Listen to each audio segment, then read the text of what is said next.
Well, Mr. Cole, Yeah. talking about making your land better, you do food plots now and stuff, don't you? Yeah. What kind of food plots you do? What do you like to do? It's when I bought that land, it was wide open.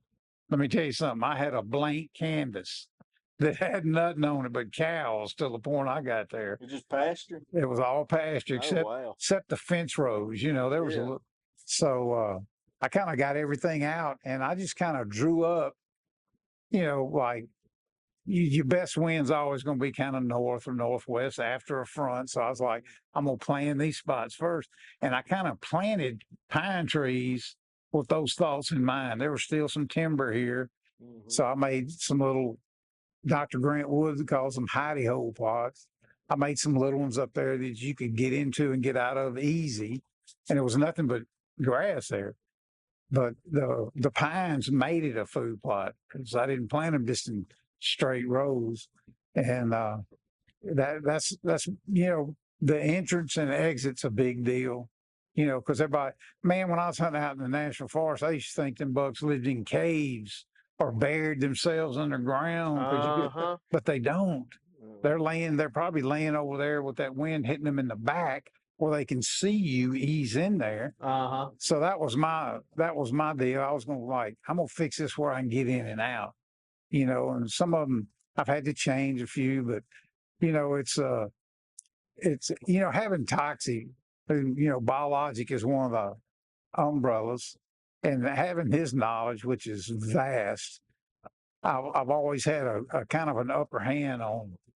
He would tell you, look, don't do nothing until you get a soil sample.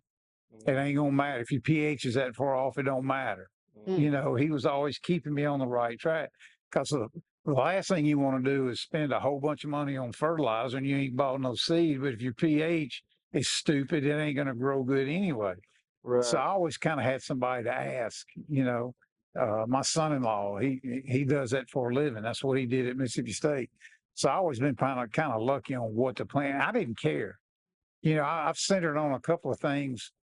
Like I'll try to plant corn down the middle, just because like I said, you can squint and it looks like an owl in December. Yeah.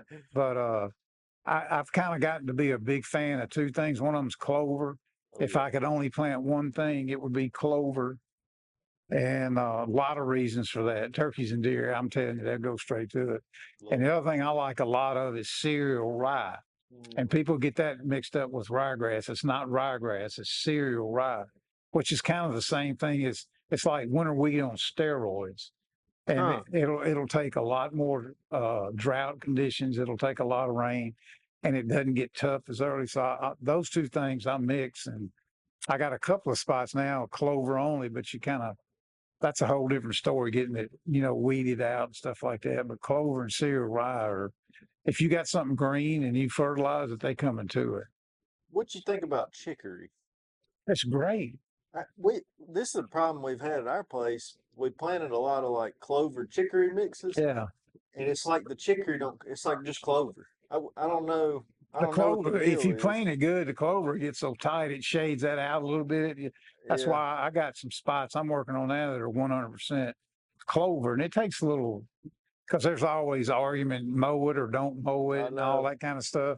And you mow it? Yes, I do. I mow it, but I don't mow it but once. Okay. And I wait till it's 100%. The tops have turned brown. The seeds are dropping anyway, and I'll kind of clip it, and then and I spray it early in the year. I just sprayed mine not long ago. Like I can't even remember what the name of that stuff is. Clethodim or Butarat? Something like that. Yeah. But I love doing that almost as much as sitting in a tree stand. Oh yeah. I just love that. And it's like, and you hear there's so many ways to do it. The bottom line is, if you can scratch the dirt somehow and do it before rain, it'll all come up. You ain't got to have a soil sample or a 75 horse tractor. The first ones I planted on a little place down there in Kemper County, I did with a 4-wheeler and a disc that I bought at an auction sale for $30. And I had a set of, that's what I'd kind of scrape the ground with a 4-wheeler. And then I had a set of box mattress springs I'd tie on the back. Yeah. And after I threw that seed out, I would just run back and forth, stirring it up. And man, I grew food plots down there. It's like, well, there's a will, there's a way. That's right. That's right. Now I'm an old guy now, and I You have gonna a, use that tractor and I that have a- desk, ain't you now, I son? have, I have a tractor with a cab on it and AC, and That's right. I have a Yeah. disc, and I have all that stuff. I can tell you this: if I had to save and scrimp, rob a bank, whatever, the one thing I'd buy to do a food plot is a tiller that runs off your PTO. There's nothing like it. Mhm. When you make one pass and it looks like this concrete floor. Is that the It's just like a garden tiller, but it's 6 feet or 7 feet wide. and it's got the lid on the back? It's like Yeah, Yep. nothing. okay, My I dad- saw that. I saw them using that on one of the videos. Me and Arlen get up every morning. First thing we do, I get my coffee, and he's sitting right here. We watch deer hunting Yeah, every morning. And one of the ads for them come on, and it was that. And I was wondering, so it must have been a tiller. yeah. I thought, man, Got if I them L-shaped things turning like this, and it's just magic. I planted 9 acres of corn with that tiller and a seed drill. It's I don't- all together. It's like a No, one no. thing. I went down there and disc it up, Uh-huh. let it sit for a little bit. If you got to fertilize it, then you do it before you till it. And this tiller's 7 feet wide, so that's a lot of passes. You doing 9 acres. It's slow too, ain't it? Yeah, you got to go kind of slow, but Yeah. when you get through, you got the perfect seed bed. Mhm. And that's why I can plant corn with a seed drill. That's not a corn planter. I did a video on how I did it with my homemade row markers and all that kind of stuff. But it's just the prettiest corn ever. And like I say, you don't need to have $150,000 worth of equipment. But I made food plots with a 4-wheeler, a $30 disc, and a set of box springs. I did, and they grew. Oh yeah. It's all about the rain. that's right. Yeah, Yeah. watch that rain and do it before it rains. And because if you got something green growing in November, they coming. Right. You know, it That's why ain't. I've kind of got the clover's probably my favorite, just because we've tried to plant brassicas, and it's like we get that drought in like September, and it's like we'll plant the brassicas, and it's like they barely come up. They Mhm. eat them real fast, but that clover, if it makes it through the summer and it Yeah. don't get too bad a drought, it's there. When are It's- you supposed to plant clover? If you, it's going to take you a couple of years. Down here, it gets so hot, you still kind of got to do it in the fall when you're planting your food plot.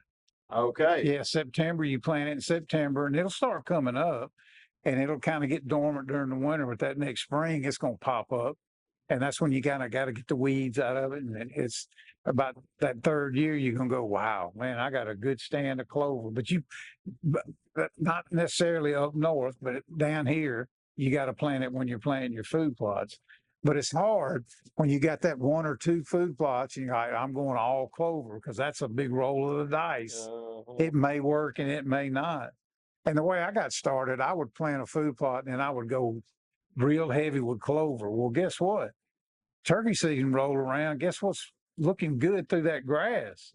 I'd mow down to the top of the clover, and all of a sudden I got a good field of clover here. And I'm telling you, they like that clover better than anything, deer and turkeys. Really? Yes, sir. To me, I'm no biologist and I'm no herpetologist or none of that stuff. But I can tell you on my farm, that's number one. They love that over anything.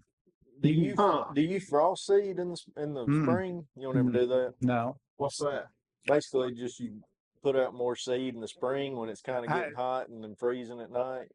I have Basically. found the summers get so bad down here, that young clover, Mhm. on my farm, it just won't make it. It just dries Yeah, out. you just got to time it, and fertilize it, and just kind of let it go through the winter. But the clover's if I can only plant one thing, that's what it would be, and I'm getting more and more of it.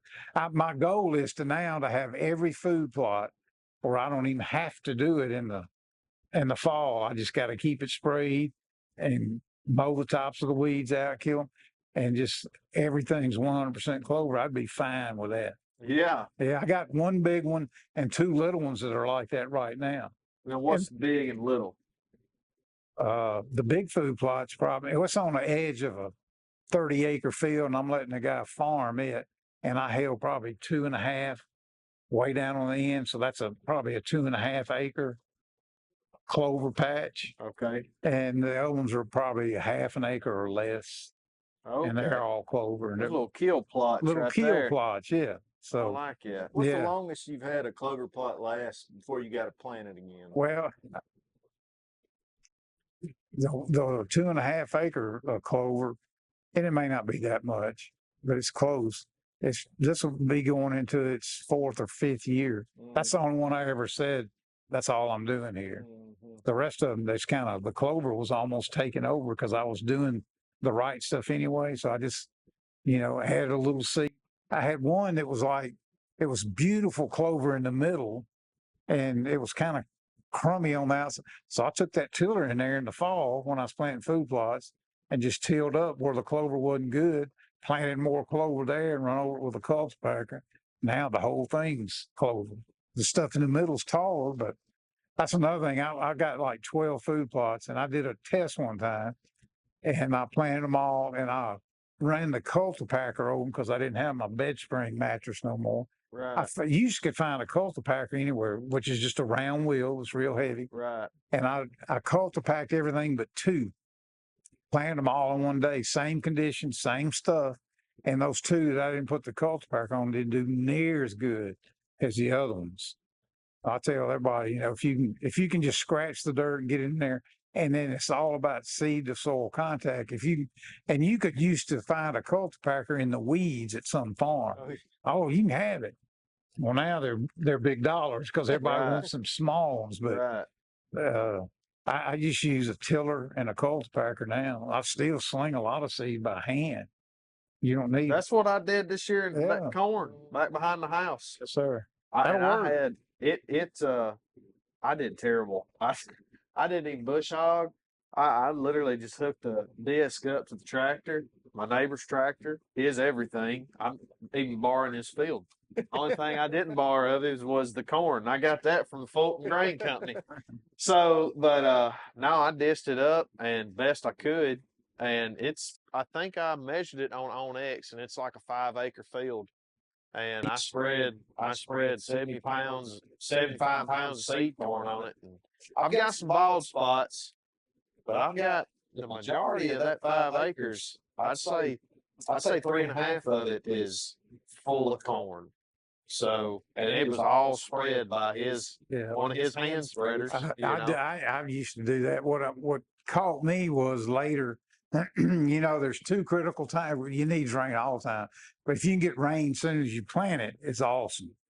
And then if you can get rain when it starts tasseling, that's another big deal. The problem is if the weeds get up in it so much, there's so much competition. Oh, they for get that. mine. Yeah, that's why I plant mine in rows so I can go in there and spray it. But Yeah, it's just if you can have a corn plot that you did by hand, man, that's just cool as it can be. How big a field do you need for it to be for corn or beans? Would you say? Because we tried to do. Depends on how many deer you got. Yeah, I know, but like look, on average, you think at least 4 or 5 acres? At least I got 2 places I plant corn. One of them's about 6 acres, and one's about 4. And I planted beans one time, and I planted them twice because I just wanted to rotate. And those beans got up every time about 4 inches dark green. And in 2 weeks, Gone. yeah, I'm like, something happened. Yeah. And then I was talking to the guy. He said, no, nothing happened. The deer, he said, they just ate them. I said, it couldn't be that clean. He said, oh, yeah. So I don't know how big it's got to be, but, that's why I like corn. They ain't going to fool with it till it starts making the ear. And a lot of times they don't fool with it until hunting season's opening up, which is what you want. right. I've had 0 luck growing soybeans because they just mow them down. That's what we tried to plant some up in Tennessee. And I mean, like I told you, we got like 2 acre plots. They were gone in like 5 days. They were gone. Dad said he went back up there and there wasn't nothing. It was just dirt. Yeah. And weeds. Lord. Well, it's a fun thing to get into. It really is. But if I can tell anybody to save their money, get a tiller and a cultipacker. And you can make a cultipacker if somebody knows how to weld, but you could find them anywhere. But I think that's the key, and doing it before rain. We go through droughts. It's about 6 years ago, or 7, might have been longer than that. We were in a bad drought. and I rigged me up 2 of these. You see them big white plastic tanks with the aluminum bars around. I don't know how many gallons that is, 300 or something like that. Good And bet. I got 2 of them and put a water pump on them that I could run with a generator and a sprinkler. Mhm. And I was doing everything just for them 2 or 3 little kill plots, as you call them. And I posted something out on Instagram. And one of them professors at Mississippi State sent me a text and showed me, he gave me the mathematical equation of how many gallons I would have to pump to equal a half an inch of rain. It's like 27,000. Oh yeah, it was. It's And I was crazy. like, Not a living. yeah, it's all up to God, and if He rains on it, you gonna be fine. And if He don't, you ain't gonna be fine. That's So right. just watch that weather. Luckily we usually get a lot of rain, but it gets pretty droughty down here And sometimes. I've heard that if you even if you put water on it, it ain't the same as like rain. No. Like rain's got the nutrients. That's right. I think I saw it was Dr. Bronson Strickland. I think where I saw he said that maybe I can't remember, but I was scrambling. I was doing everything I could. Uh-huh. And it didn't help. But what I did too after that is because I was going to not have any food plots, and I went and bought a seed drill, 9-hole seed drill from a buddy of mine, and just put cereal rye in it. And I was out there planting them like the week before Thanksgiving, drilling that, and I ended up in late December had pretty good food plots.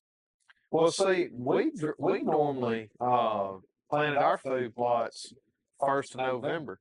Yep. Just because, and we would always do ryegrass because not because of anything, but we do ryegrass. But I know a lot of guys that would plant September, 1st of October, and I was always taught around here you're gonna have a really, you still gonna have some really hot times. Oh yeah. Up until about that November time frame, you could hit a drought.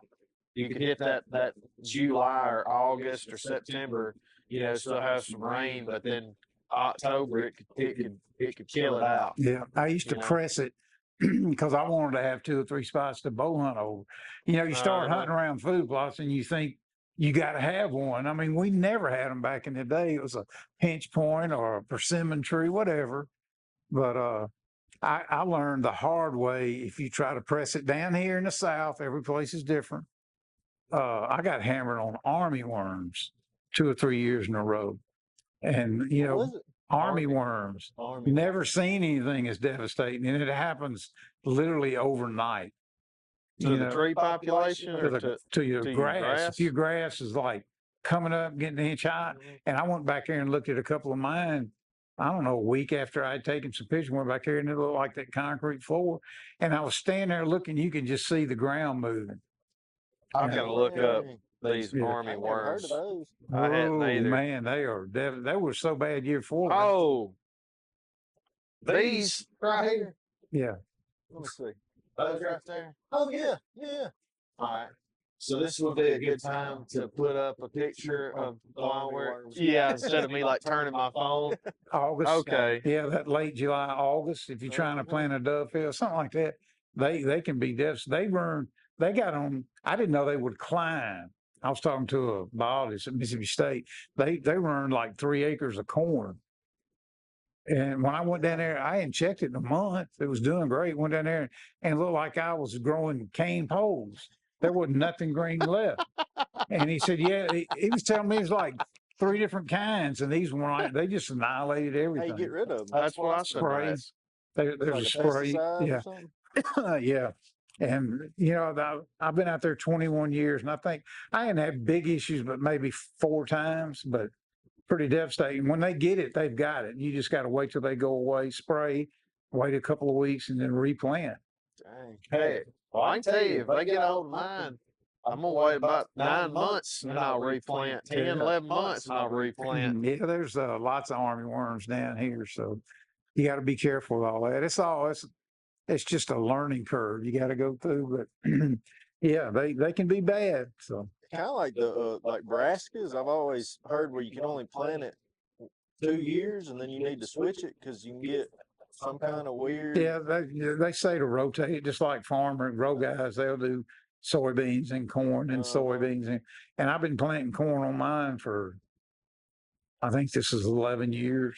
And, It's been fine. yeah, it needs, needs what it needs. And the only way to get that is to go get a soil sample. And so far, so good. And I'm not growing it to eat or growing it to sell it, and Does the soil sample, I'm assuming that costs money?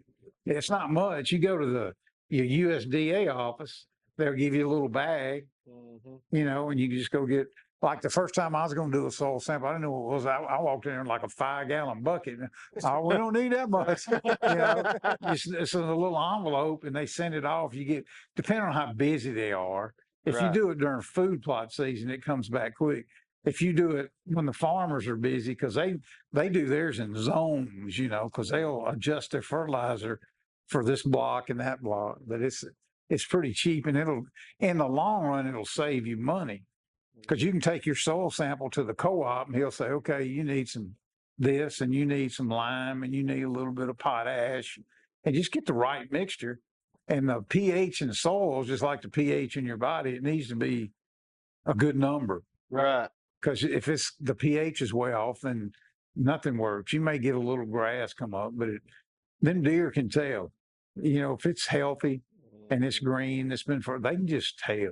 Yeah. So I try to make mine as healthy as I can. Now, do I get a soil sample every year? No, I do not.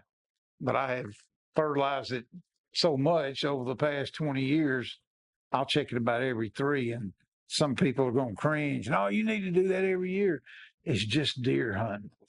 I ain't a row crop farmer. I'm not doing this for a living. That's why I couldn't do that. Waiting on the rain. I don't know how them guys that farm for a living do it. I really don't. I ain't got that much courage. Yeah, that's the truth there. It's like that food plot that you went with me and I shot the doe when you filmed me. Yeah. That food plot got to where it barely grow, or it was real sparse. We did a soil sample on it. The pH on it was like 4. So it was super acidic. It needs to be like 7 or 8. Yeah. It was bad. It said we needed like 3,000 pounds of lime. Yeah. The year that you killed that deer? I think the year after we tried to plant that spot, and it was just it came up, but it wasn't good. Lord and Wiz hunting there, that's the prettiest food plot I'd ever been on. Yeah, year after that, didn't come up worth the flip. Really? Yeah, that lime's a key. You can get lime at the co-op.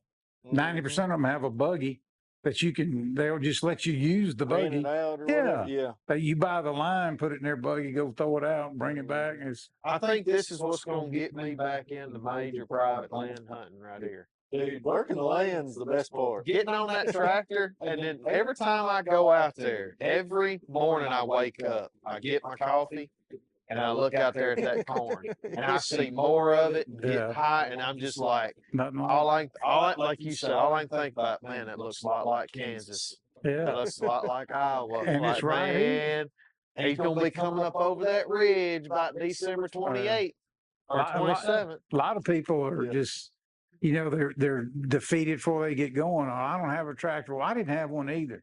The first tractor I bought was a Ford something, 3-cylinder diesel, and you could run it for an hour and you'd work on it for an hour. It was a piece of junk. But I learned how to work on tractors during that time, and now I got a good one. But I went through a lot. But it's like, man, that's a cool thing to know how to do. I got a tractor right now I'm fixing to sell. It's a 1954. That's the reason I got it, same year as I was born. 1954 Ferguson TO20 or TO30. And it's a little gas burner, runs like a sewing machine. And it's only like 25 horsepower, but I got the cultivator that hooks on the back with all the little plows. Yeah. And I got a 2-row corn planter that I planted corn with for 5 years. And I'm going to put it in a little package and put it on Facebook. And somebody's going to have them a really good little deer rig for this coming fall. Now, is it a big green 5440 John Deere? No, but it runs like a top, and that's what I used it for. Yeah. Planted a lot of corn with it. And it's I think that's what I wanted them grandsons. That's why we built that old 79 square body Chevy that was just a rust bucket. But they kind of took part in the whole thing. Now they could fix a flat or put a spark plug in something. Now that I think little boys need to be around men and know how to do men things. Sorry if that offends anybody, but that's something we're kind of getting away from. And I had more fun watching them drive that little old Massey Ferguson tractor putting around. Now they're driving the big green one. I've lost my ride. And I said, well, be careful what you ask for. But I look, I'll sit there in the shade and watch them all day long. And guess what? They stick their chest out about it. But that all came from wanting to grow a food plot, wanting to grow a corn plot. And Yeah. that's the way we're supposed to start our hunting season. I What don't- did you say when we first started out? Kill them during the off season. That's right. That's right. That's right. That's right. I don't think I'll have a problem finding a guy that wants to ride a tractor. 'Cause Oh, my little boy, Yeah. he was on the bush hog with me for an hour and a half. And this boy, it will be 2 in 10 days. Yeah. He's not even 2 yet. He sat right there on that Yeah. 60, 70-year-old Ford tractor bumping along, no cab, no AC. Like he's sitting on my leg and he's just sitting here riding and looking around, and we'd have to back up and Yeah. he'd be throwing that head back there, looking back like he was the one driving it, man. He's getting imprinted. Yes, he loves it. He absolutely loves it. It's that kind of stuff. I tell people a lot of times one of the best interviews I ever did was with Gene Wenzel. Y'all probably don't know who the Wenzel brothers are. They were just Elvis. Gene and Barry Wenzel. They did that first deer hunting video, bow hunting, October white, recurve. Anyway, they were my idols. And I was interviewing him. We'd filmed him killing the deer and all this kind of stuff. And we got in this long discussion. But he said, hunting is not a sport. Hunting and gathering, he said, it's an instinct, just like drinking water and sleeping and eating. And I was like, he's right. Everybody's got that instinct. They just don't know how to fulfill it. It's like when I went to the co-op the first time to ask questions about food plots. I'd never grown a food plot. And I felt like what my dad used to call a wicker bill, didn't know nothing, because that instinct's in everybody. And boy, when you are lucky enough to introduce your son to it at 2 on a tractor, I'm telling you, he's hooked. It's over. Yeah. And to me, that's the best part about what we do. Because I have learned, I'm telling you, I've been around a long time. And there's a lot of grown people, men and women, that would love to have them stickers like you got in your truck, whether it says Mossy Oak or PSC or brand. They would love to live that lifestyle. They just don't know how, because hunting is not golf. You want to learn to play golf, you can go get a lesson. 30 minutes, $30. You can't do that. What we do, you got to have a mentor. And I think if everybody had a mentor, they would have done it. So That's right. you got to be patient with people who don't understand what we do. You got to arm yourself with information to make Right. them understand what we do. So I think that's one thing that young people need to do. Back in the day, we had a show on the Golf Channel called Second Season, which would have been the best show ever on the Golf Channel, but we couldn't financially make it work. And we took Jack Nicklaus and Davis Love the third. And I used to have a list of Right. positive facts about hunting. I would let them read, because after that interview and them, whatever, I said, somebody's going to try to ambush you. And I want you to make sure you got knowledge about what all we do, the Pittman-Robertson Act and all that kind of stuff. And the worst thing hunters are, what they're worse at than anything is beating their own chest, because a lot of times they're just not armed with the facts, about, Right. how much, anything that's good that's happened in wildlife, we have paid for. Now, we don't talk about that all the time, but, Right. it's, some people they'll stick their nose up at it And then they'll go to McDonald's and get 2 cheeseburgers. And like, okay, so you do eat meat, but Yeah. anyway, that's another podcast. But Yeah. There's a lot of We victims. talk about that next time. Yeah. I was gonna say now, Cranky, when you sell this tractor now, you he will be in the mix. yeah. He will be in the mix. That's right. He will help me find what we're going to get. We just want one that's big enough to like pull a 6-foot bush hog, so I'm not back and forth and all that. Because they're at the age now where like Matt, he planted all the corn with a drill, and that takes a little talent. It ain't like pulling a John Deere corn planter behind you and just going. Yeah. You know, because you ain't. It's got homemade row markers, and you got to be looking and if they like it, I'm gonna try to keep them busy doing it. But I think he'll be a farmer, probably not, but he'll know how. You know, That's something that every guy needs to know how to do if you're gonna live in the country and have some land. I don't know nothing. Mr. Roy is teaching me. Yeah, I know he's been such a good sport about it, but I know he's had to have been like, son. Where'd you I know grow why up? you got tattoos and have a beard. You gotta put on a front to prove you a man. Like, good Lord. It's a fun thing, and it ain't everybody's cup of tea. But you know, I always say that boys need to do boy things, and girls need. And it's not that girls are. I tell people all the time, we're equal. Men and women are equal. Women are special. And if you got an issue with that, then you just ain't gonna like me. That's right. But I was born in the South in 1954, and women are special. That's right. That's just the way I feel about it. Now, can they mechanic and weld? Yes, they can. Don't get offended. Wear a helmet. Don't get mad at them. So I got a question there you go. while we're on that topic, because you got a daughter and she likes to hunt. 2 right? of them. 2 daughters. And a granddaughter that's a senior at Mississippi State. There we That's go. how old I am. Hey, Hail Let's State, go. baby. Hail Let's State. go. That's what I'm talking about. So, do they all like to hunt? Yeah. They all like to Now, hunt. Avery, the oldest granddaughter, she didn't care anything about it. Neither did her mom. That's my oldest daughter. Now, Amy killed a deer. We done, and I didn't want them necessarily to be in love with hunting or be big hunters. I wanted 2 things. I wanted them to know the lingo while we're at the supper table, and I wanted them to know where food comes from, because it ain't the Winn-Dixie. And if you're eating protein, something died, but they get it. And they both married guys who love it.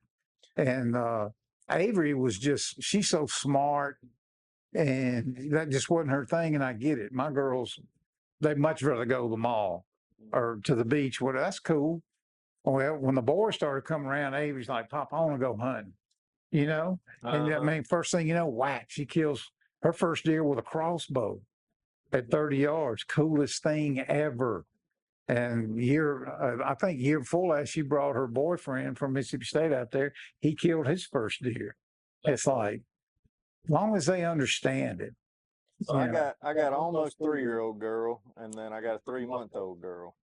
And what's your best advice to get them into hunting? And I don't want to go down deep rabbit holes and all that, but I can tell you this: I've learned this the hard way. And Jordan Peterson, I tell you, that's the first time I heard it. The father-daughter relationship is the most important thing on the planet, way more so than the father-son. The father-son, he's going to learn what he needs to know just by watching. People think you have these defining moments and all that. They just watching how you roll. Yeah. And I used to tell mine, I wanted them to have a couple of things. One was a good sense of humor.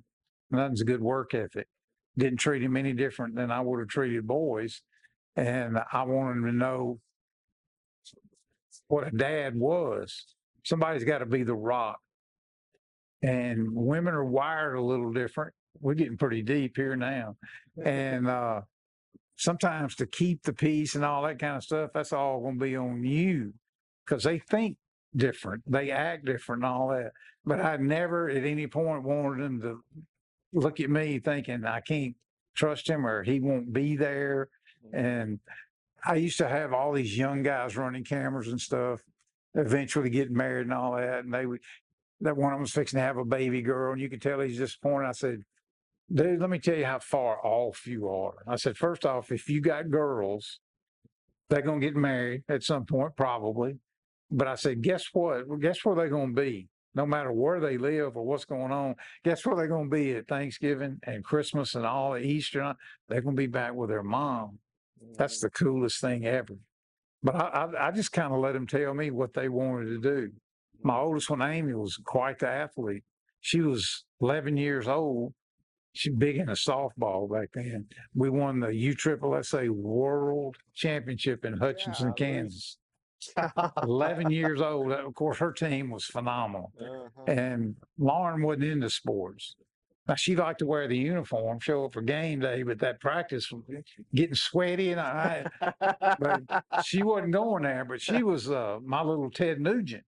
I'd have to put a governor on her. You know, I'm talking about shoot that one, shoot that one, shoot. She loved it. Amy didn't, but they both. And so I went to softball games with Amy, coached her a lot, and me and Lauren went hunting. And it's no different from having boys. To me, it's just more important because you gotta, whether you know or not, you're gonna teach them how to pick a guy. You know, and the more of a rock you are, I think that's where they learn it. You know, it's like, well, man, Dad wouldn't do that, or Dad would do that. It's to me, it's a little more responsibility. Him and his 2-year-old, they're going to be camping, rolling in the floor, kicking each other, and all. You can't necessarily do that with little girls. So I wouldn't trade mine for nothing. I've had the best of both worlds. Now I got 3 grandsons who are basically grown, but having the girls was special. They'll come sit in your lap and they smell good and they're sweet. And then It's right opposite with the boys.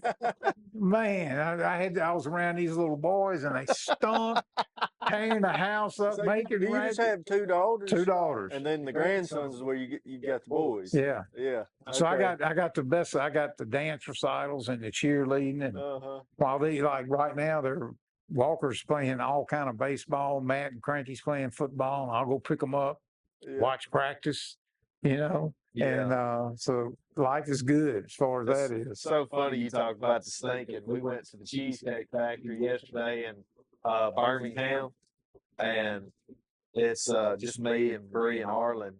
And Cheesecake Factory's pretty loud. But we had just sat down at our table. My little boy's over there with his mama, and we've got a party, a big long table, about as long as this room. I mean, it had to be 30 people at that one table. And we had people on this side of us, right here. And we was there 5 minutes, and he leans over and he gets quiet and he looks at his mama and says, "Mama, I tooted." And he didn't say it once, but he said it 3 times. I mean, loud as I'll get out. I died, man. Hey, that's different. Little boys are different. I'm telling you. Yeah, there's a little more responsibility with girls, but it's all special. You know, I don't care if they're boys or girls. Like I said on my post I made the other day, you know, your job is to give them security. And whatever they need in their jobs to play in the dirt. That's right. Do your job. That's right. It ain't rocket science, you know. So that's pretty good right there. Give them security and their jobs to play in the dirt. Boy, that's good. Yeah. Well, that was the post I made. And it was like I say, I got a lot of stuff. I got one guy got on me pretty good, but I was like, dude, I ain't apologizing for anything about family. No. Especially little kids, you know. No. I don't know how you could take that post wrong, but anyway. Yeah. Just because, how'd you get into Mossy Oak? Before Mossy Oak, did you have like a regular just job? I had a lot of jobs. I had a bunch of jobs. Yeah. I used to tell people all the time, one of my best turkey seasons came when I was driving a seal test milk truck. I was delivering milk. And my last stop was at the Second Creek Grocery, which was about 5 minutes from the Homestead National Forest. And I would time it to where, you know, I'd get out there and I could make an evening hunt, a roost one. And I can't tell you how many people would stop. I had people stop. I'd be parked on the side of that road out there at Sandy Creek in that giant seal test milk truck, and people just want me, "You got any chocolate milk on there?" No, I'm all out right now, but yeah, I was actually working in a sporting goods store when the whole video craze was starting. It wasn't a video craze. I had bought some. It was an audio cassette from Will Primo's. That was the high tech stuff at the time, and it was a sound recording he had of an actual turkey hunt. It was, and I'm telling you, it was the most. I mean, it could have been Star Wars in 3D for me. It was crazy. You could hear the redbirds, and you could hear the owl, and you hear turkey, and it went on and on with him calling, shotgun, wings flapping in the This leaves. ain't a video. This No, is this just was like an audio cassette, yeah. and I played it 10,000 times. Well, he was starting to try to video stuff after that. And that's when the first camera came into Natchez. Sears and Roebuck and a buddy of mine bought the first VHS camera. And I immediately took it and draped it in camo and was trying to film turkey hunts with it. I don't know why. I would bring that camera back and put the VHS tape in the store with a TV and just punch play, and people would stand. And if you got like a turkey's head behind a bush, they were calling people, dude, you got to come see this. You know, we didn't have all that technology. And What year was this? This would have been in 82 or 3, somewhere in there. Yes, about 83. And we find out I filmed 2 or 3 kills, and I sent the VHS tape to Will because I was buying calls from him. He was making them himself at the time. True doubles, that was it. In a little plastic bag, stapled at the top, Primo's True Double with a rubber stamp. And he came down and he said, "You think you could do that with a big camera?" I said, "I don't know." He had bought a camera from WLBT, giant camera as big as that table. And so I went and practiced with it for a little while. He paid me $10 a day, 6 cents a mile. That's what I got paid. You were happy, wasn't you? And so I went to work for him, and I filmed some stuff. Well, the next year was full bore, and I filmed however many hunts are on that first tape. The truth. Didn't know what I was doing. Nobody did. We didn't know it was going to be a cult movie, but it was. And kind of took off from there. But anyway, Will was in Jackson. I was in Natchez, and he wanted me up there all the time. And I was like, "Can't do it, dude. I got 2 little girls." So I went back to work for the sporting goods store, and he called Toxie. They had just met. Said, "Hey, this is a good dude. We need to keep him on my loop." And Toxie, I went for an interview with him, and he hired me and let me just call on Mississippi so I could make my run and be home and less travel. So I went from Primo's to Mossy Oak and just kind of stuck it out there. You know, it was way different back then. You know, originally Bill Sugg had Mississippi. Bob Dixon had Alabama. I had everything else. And I can remember stopping at a payphone because there wasn't any cell phones. I'd call Toxie, "Dude, I just sold $200. You're kidding. No, worry." And I was making like $130 a week. And it just stick to itness. And, you know, and all of a sudden, Toxie calls me in there when Toxie was never scared to roll the dice. Nobody had any money back then. He said, "Dude, we got to have a TV show." We were trying to market. I'm not going to tell you the whole PR story again. And when we rolled that show out, by the grace of God, on TNN, that put us national just like that. And then Browning called, said, "Hey, we want y'all to be our official camo pattern." Wow. You got no idea how big that was. To go to the SHOT Show and the Browning booths covered in mossy oak from these little rednecks down there, you know, sewing buttons and stuff. That was huge, and it just kind of took off from there. So after that, it's just been a blur. At one point, we had 5. You're talking about content. We had 5 shows we were producing at one time. 3 of them were 52 weeks a year, and the other 2 were 20. That's a lot of episodes. We did the American Hunter for the NRA. We did Remington Country, Hunting the Country, 2nd season, and we did one more waterfowl show. At one point, we had 5 shows running on cable TV, which was big because you didn't have all the competition you got now. It's changed completely. Yeah, that's what built the brand. We had that bullseye target audience watching whatever it was, TNN, Sunday nights at 7 o'clock. So the timing was lucky. Hmm. and the work ethic was good. That's why Primos made it. Their timing was just impeccable. Who knew? How long, and you might not be able to say this, but how long do you think it took Toxie to make it? Oh, well, I don't know. A long time. I don't know what everybody's term. I know that's that's Yeah. relative and all that kind of stuff, but I know it took him a couple of years. He borrowed some money from his dad when they were first getting started. It took him 2 or 3 years, and it wasn't a big amount of money. right, Price of a car or something. It took him 2 or 3 years to pay that back because when the profits started coming in, he would take that money and dump it back into marketing. He'd buy 2 more full-page ads in Field and Stream or whatever it was. So that profit margin was always a little slim. right. Wasn't a bunch of big Christmas bonuses. You were either in because you were in, or you weren't there long. Uh-huh. Because I mean, it wasn't like we were flying around the country showing buyers stuff. You know, I was in a '83 Delta 8 Oldsmobile with my samples in the trunk. Covered Yeah. as much. I mean, it was hard, and I remember them days. But it was like wouldn't trade it for the world. I don't know that they are. I don't know that him or Will could do that again right now in this day and time, this economy, different ways of media. I don't know if you could do it again. I'm assuming there's some people figured out. So, wasn't there a time when you couldn't do a kill shot on some of those channels or Yeah, something? it was always an iffy thing. Another good move Toxie did. He's like, we got to have the edit studio in West Point so we can edit. I Uh-huh, didn't know how to edit because he said we need to control that. uh-huh. He said that's a touchy thing and it's going to a national audience, and he was right. And we were always real good at that.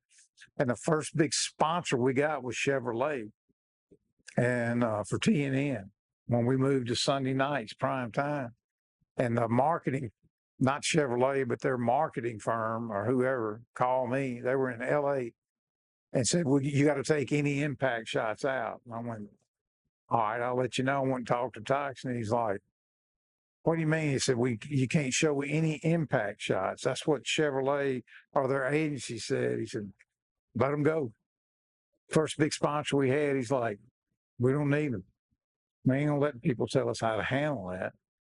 But there was one year that I think it might have been the next year where no impact shots. You got to get pretty creative then.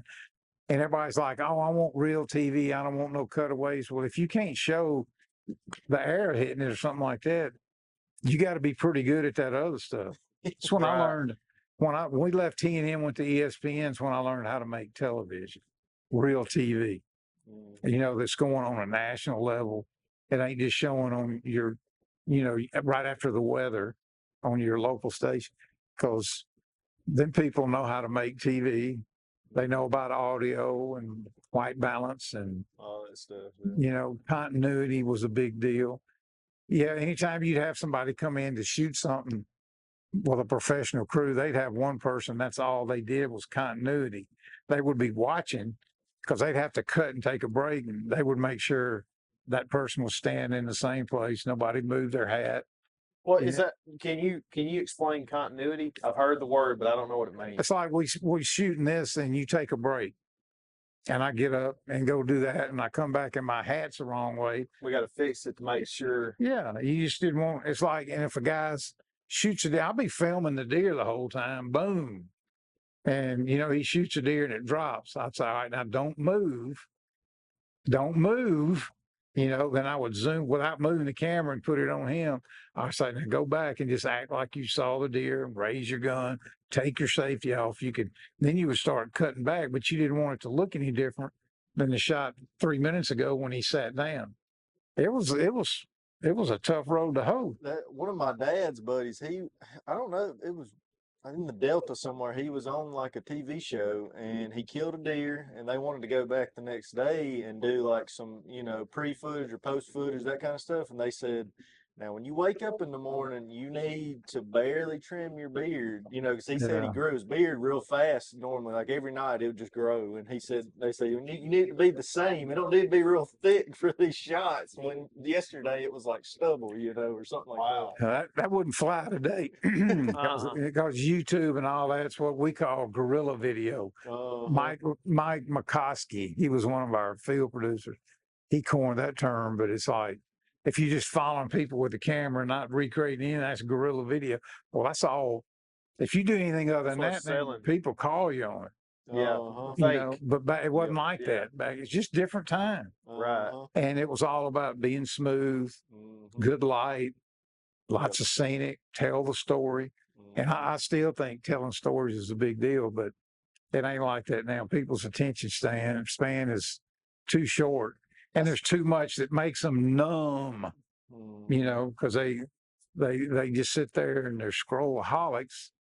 But back in the day, making those TV shows with storylines, the best run we had to me was like 99 or 2000 to 2004. Every Hunt in the Country episode had a name. Afternoon on the Handles, the Gar Hole, and it had a storyline. Those are still classics Yeah. to That's me. that's why I love watching the Druries now. I feel like they tell real good stories. Yeah. Every episode, it's a good story about the deer or whatnot. You know, the storytelling's just real That'll never good. go out of style. Uh-huh. Good characters, Mhm. somebody that's a character, Yep. Yep. good story, and then real pretty scenic shots. That'll never get old. Uh-huh. It doesn't matter what vehicle you're delivering them on. That's right. People love stories and characters. That's why the best YouTube people, I don't care how big your channel gets, the ones that have grown it from nothing, they have a couple of things in common. One of them is a pretty good dry sense of humor. Yeah. Because no matter how interesting that topic is, if the person delivering it gets really boring, they're gonna change the channels. Like old Millennial Farmer, that guy, he's got a dry sense of humor. Yeah. I watch this guy, and I don't even know what his name is, Puddin's Fab Shop, and I've seen him grow from nothing to 300,000 subscribers. But he's kind of funny, and he's just doing sheet metal work. But you know, people, if somebody's going to give you 30 minutes or an hour, you better entertain them. That's right. That's the way I feel when I'm speaking. I do a lot of talks. I'm like, man, y'all going to give me an hour? I'm fitting to make them laugh.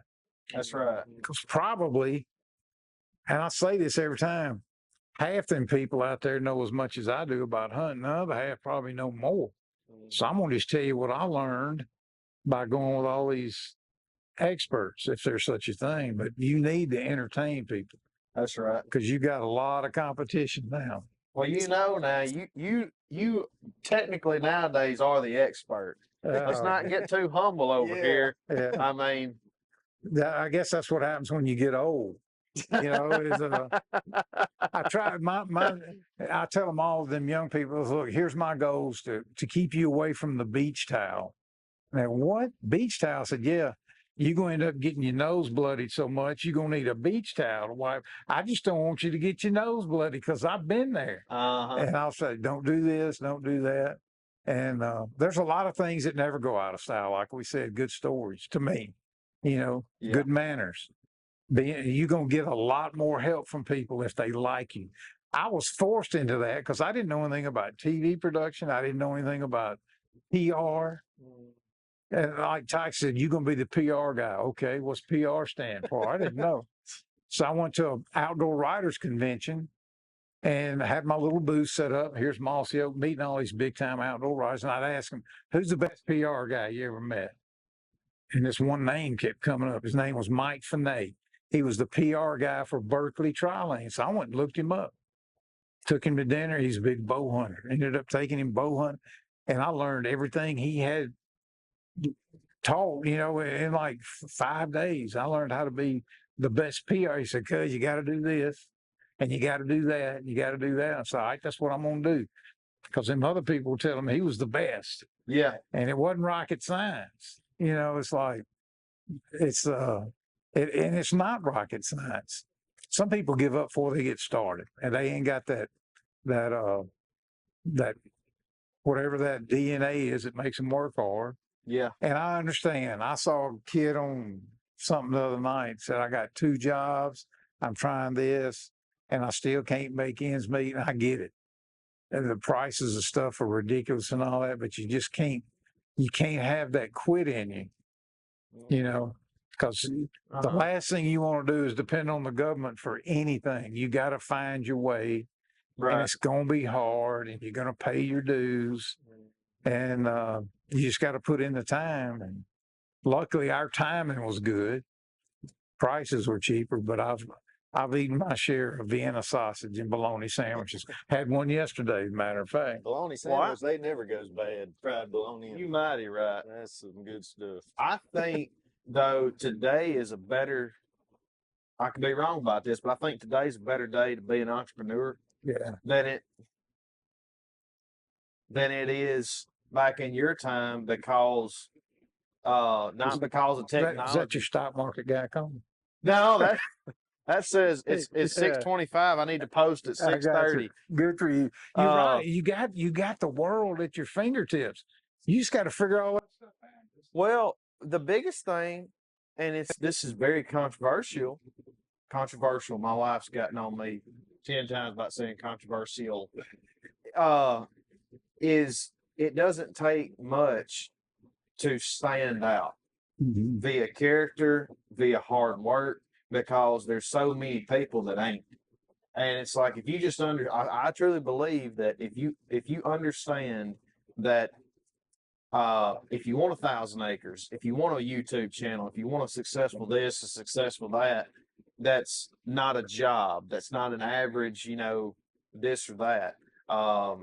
You're going to have to do some things. I'm going to quote what Alex Hormozy says, not verbatim, but you're going to have to do some things that you possibly hate for a long time until you get to do everything that you love. And you're going to have to put in years of hard work, more than likely with very little to show for it during those years. I mean, me and Bree, when I started in finance in 2020, up until that point, we were living in both of our rent houses that we rented where one was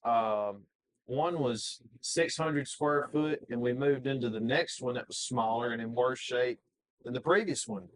And I think our tax returns on 2018 was $24,000 combined. 2019 was a little bit more. 2020 was 19,987.